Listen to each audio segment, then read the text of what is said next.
The bulk of the rocket was destroyed during the re-entry, but parts landed at a location 72.47 degrees east and 2.65 degrees north, Chinese state-run media reported. The point lies west of the Maldives. US and European tracking sites had been monitoring the uncontrolled fall of the Long March 5B vehicle. Chinese state media said parts of the rocket re-entered the atmosphere at 10:24 Beijing time, 2:24 GMT, on Sunday. U.S. Space Command said in a statement that it could confirm the Chinese Long March 5B re-entered over the Arabian Peninsula. It was unknown if the debris impacted land or water, the agency said. Ahead of the rocket's re-entry, there were fears that debris could come down in an inhabited area.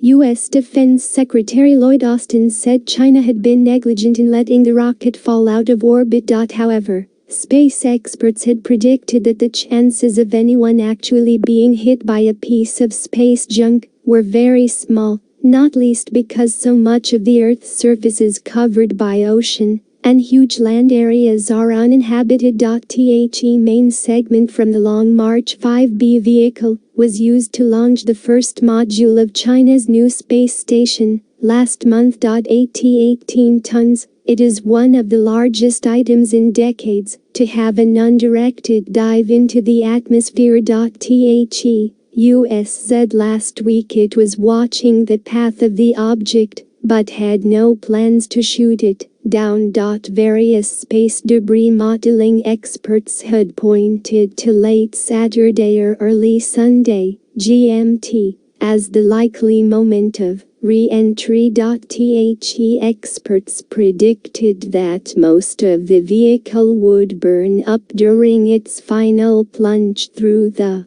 atmosphere, although there was always the possibility that metals with high melting points and other resistant materials could survive to the Earth's surface.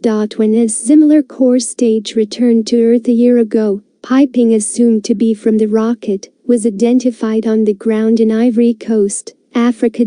China has bridled at the suggestion that it has been negligent in allowing the uncontrolled return of so large an object. Commentary in the country's media had described Western reports about the potential hazards involved as hype, and predicted the debris would fall somewhere in international waters.